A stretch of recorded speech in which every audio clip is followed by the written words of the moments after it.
Students, आज हम समझेंगे कि प्रिसीजन एंड एक्यूरेसी में क्या फ़र्क है। यानी अगर हम चलें इन्हीं टारगेट्स के हवाले से हम देखते हैं, ये हमारे पास जैसे हमने निशाना लेना होता है। अब हमारा जो मेन टारगेट है ये रेड जो आपको यहाँ पर एक स्पॉट सा नजर आ रहा है, ये है हमारा मेन टारगेट। ठीक है। अब जब हम हिट करते हैं, फर्ज करें हमने 5 जो है वो 5 दफा गन से फायर किया और जो यहाँ पर इस टारगेट पे जाके हिट हुआ, वो आप देख सकते हैं कि ये जो आपको यहाँ पे निशान नजर आ रहे हैं, एक दूसरे के क्लोज हैं, लेकिन ये टारगेट से बहुत दूर है। तो हम ये कहेंगे कि ये प्रिसीजन इसमें है। यानी प्रिसीजन इसलिए है कि ये वैल्यूज आपस में बड़ी क्लोज हैं, लेकिन इनमें एक्यूरेसी नहीं है। चूंकि एक्यूरेसी तब होगी जब ये टारगेट पे हिट करेंगी। अगर हम इस सेकंड स्नैप में आ जाएं, इस वाले टारगेट को देखें, अब यहाँ पर भी एक कोई बी पर्सन था, इसने जो है वो गन से फायर किया और निशाना लिया। और अब जो इसका जो टारगेट था, वो आप देख सकते हैं कि ये जो मेन टारगेट है उसके करीब करीब है। ठीक है। लेकिन इसकी निस्बत अगर मैं इसको कंपेयर करूं तो इसमें जो एक्यूरेसी है वो हाई है। ठीक है।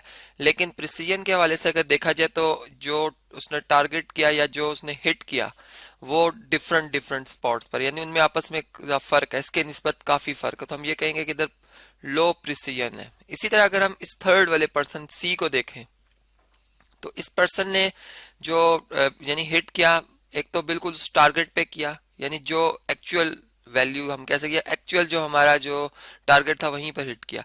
और दूसरी बात कि इसमें जो प्रिसीजन है वो भी बहुत ज्यादा है। यानी अगर इन तीनों का आपस में मुवाजना किया जाए तो सबसे ज्यादा एक्यूरेसी भी सी पर्सन में आई, इसके इसके निशाने में आई, और जो प्रिसीजन है वो भी इसी में आया। लेकिन जो सेकंड नंबर पे बी कैटेगरी में आ रहे हैं वो ये आ रहे हैं, देख सकते हैं आप, इनमें अब फर्क आपको वाजे नजर आ रहा है कि क्या प्रिसीजन और एक्यूरेसी में फर्क हो सकता है। अब हम इसी तरह से एक और यहाँ पर प्रॉब्लम से इस बात को समझते हैं। मैं यूं कहता हूँ कि एक पर्सन है जी, कोई एक पर्सन है जो कि जिसकी एज मैं आपको बता देता हूँ जी, उसकी एज जो है वो 30 ईयर्स है। ठीक है। अब आप जानते हैं, लेकिन जो बाकी पर्सन हैं वो नहीं जानते। यहाँ पर कोई बी पर्सन, कोई सी पर्सन, कोई डी पर्सन और कोई ई पर्सन खड़े हैं। अब इनसे क्वेश्चन किया जाता है कि इस बंदे की एज क्या है। ठीक है। अब फॉर एग्जाम्पल ये पर्सन कहता है कि ये इस बंदे की एज जो है वो 28 ईयर्स है। ठीक है। उसको ऐसे महसूस होता है कि इसकी एज 28 ईयर होगी। अब एक और पर्सन है, वो कहता है इसकी एज जो है वो 31 ईयर है। ठीक है। और एक और पर्सन कहता है कि इस पर्सन की जो एज है डी, ये कहता है कि इसकी एज 30 ईयर्स है। ठीक है। और एक और पर्सन है, वो ये कहता है कि इसकी एज जो है वो 29.5 ईयर्स है। ठीक है। अब आप देखें कि इनमें जो प्रिसीजन है वो काफी ज्यादा है। यानी जो उन्होंने जो अस्यूम किया कि इसकी एज हो सकती है वो काफी हद तक मिलती जुलती है। ठीक है।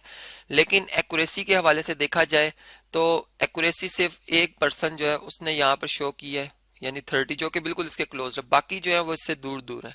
तो एक्यूरेसी का जो बेसिक मीनिंग होता है वो यही होता है कि जो एक्चुअल वैल्यू के जो वैल्यूज करीब होगी वो एक्यूरेट होगी। और प्रिसीजन जो आता है वो ऑब्जर्वेशंस में आता है कि आप बार बार एक एक्सपेरिमेंट को दोहराते हैं और पता चलता है कि आपकी अपनी वैल्यूज जो है वो आपस में क्लोज है, यानी उनमें वेरिएशन कम है। तो वो जो वेरिएशन कम है वो प्रिसीजन है। अब वो एक्यूरेसी से दूर भी हो सकती है, जैसे ऊपर हमने स्नैप में देखा कि ये वैल्यूज जो है वो मोर प्रिसाइज थी, लेकिन ये लो एक्यूरेट है, यानी इनमें एक्यूरेसी कम है। लेकिन ये देखें तो इसमें एक्यूरेसी भी बहुत ज्यादा है और प्रिसीजन भी बहुत ज्यादा है। तो इस तरह से फिर हम जब आम लाइफ की बात करते हैं या जब हम ये बात करते हैं एक्सपेरिमेंट्स के हवाले से, फिजिक्स के एक्सपेरिमेंट्स के हवाले से, तो वहां भी बिल्कुल यही कंसेप्ट आता है कि हम एक्चुअल वैल्यू को और प्रैक्टिकल वैल्यू को देखते हैं कि क्या प्रैक्टिकल वैल्यूज एक जैसी आ रही हैं तो प्रिसीजन है उनमें, और अगर वो एक्चुअल वैल्यू के भी करीब हो जाए, यानी जो कि उस एक्सपेरिमेंट की होनी चाहिए, तो फिर वो उसमें जो एक्यूरेसी भी आ जाती है।